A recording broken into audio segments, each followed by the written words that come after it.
Hi, I'm Ram Kumar, back with you guys. I've come here to explain about my coaching ideologies, which I explained in my promo video. Though it's difficult to talk in details about those A's, but still I would like to give an information about it.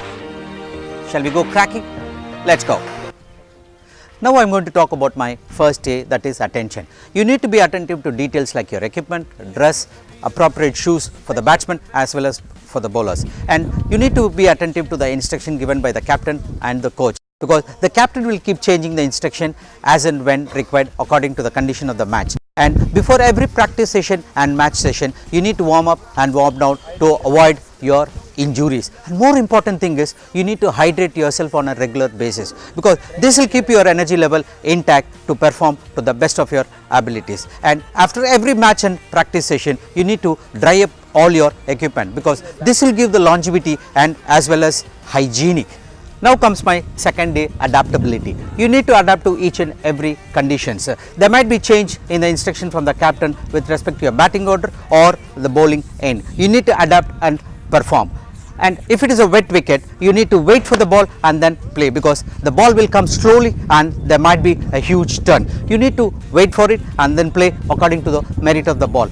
Once you adapt to every conditions of the match, then your performance level goes up and then it will be useful for your team's performance.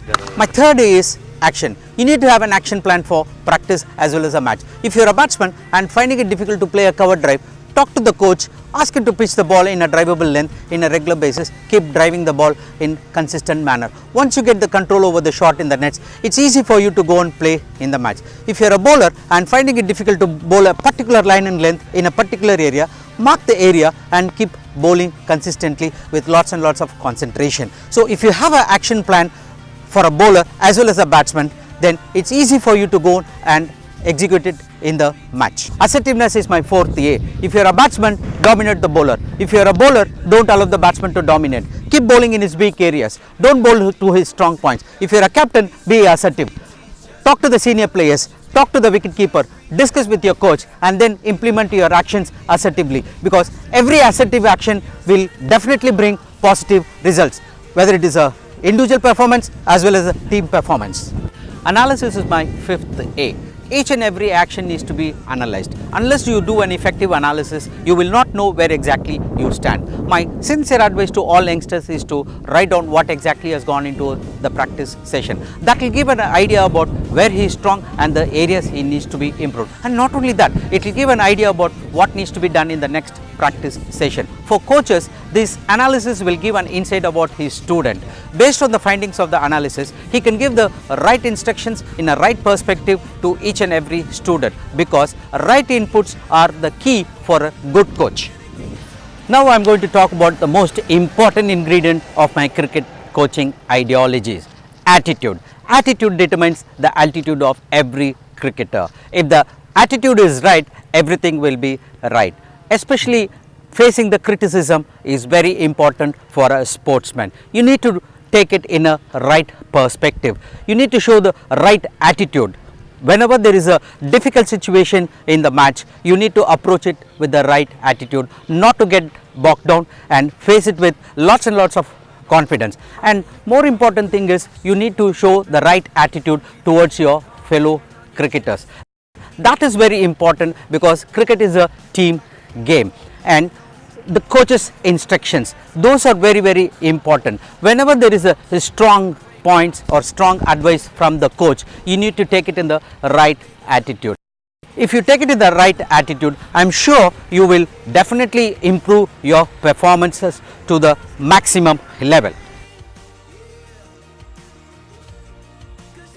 Youngsters, I would like to talk about the role you need to play as a cricketer. Obey the rules and regulations of the game. Respect the opponents. Play the game in the right spirit.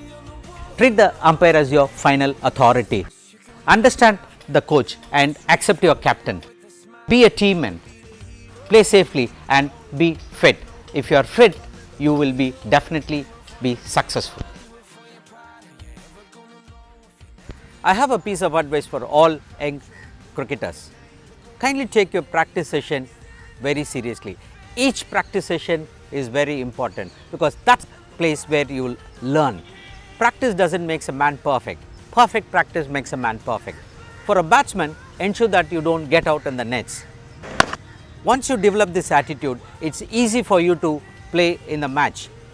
That is transformed into performance. For bowlers, don't bowl a no ball, because habit is very, very important. Once you develop this habit in the nets, it's easy for you to play in the match condition. And more important thing is, obey the coach instruction. Develop a rapport with the coaches. Talk to them. Ask them questions. Ask them answers. And then practice according to what they say and according to what is comfortable to you. Because once you develop a rapport with the coach, then you will know where exactly you stand with respect to your game. Coaches are very, very important as far as your performance is concerned. Every single step is guided and assisted by a able coach. Three factors are important for a cricketer: food, rest and fitness. As far as the fitness is concerned, the batsman, bowler and the wicketkeeper has to choose the specific drills related to his activity. As far as the food is concerned, I would always suggest to eat homemade food, because that has the hygienic factor and as well as nutritious. As far as the rest is concerned, the human body requires lots and lots of rest. Once you take a proper rest, the entire human body is recalibrated and you find more energy for your next session, whether it is a match or the practice. So these three factors are the key for a success of a cricketer.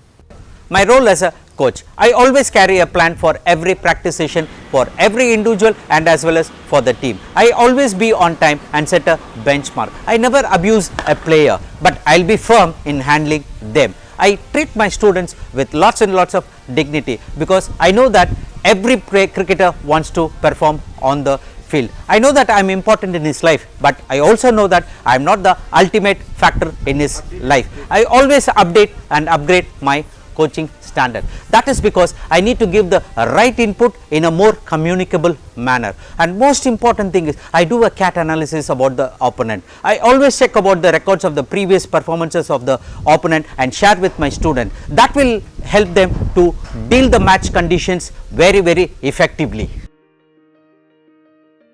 Now I am going to talk about the importance of stance. Whether it's a left-hander or a right-hander, stance is the key for a batsman's success.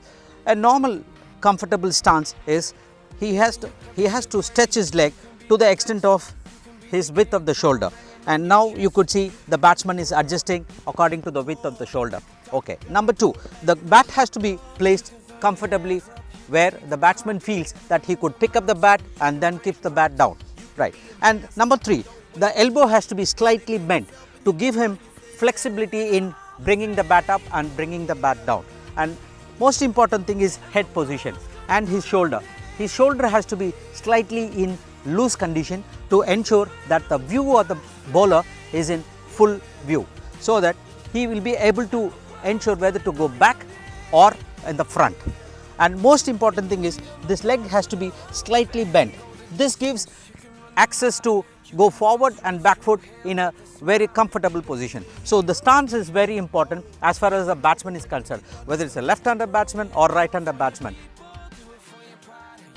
Now I am going to talk about the most important thing for a batsman: playing forward defense. The key for a forward defense, the transfer of weight. That's very, very important as far as the batsman is concerned. Now I would request my student to demonstrate a forward defense, and then I would go for the explanation. Come on, Litish, play a forward defense. Here you could see when he plays the forward defense, he plays it on his toe. This ensures the body weight is transferred.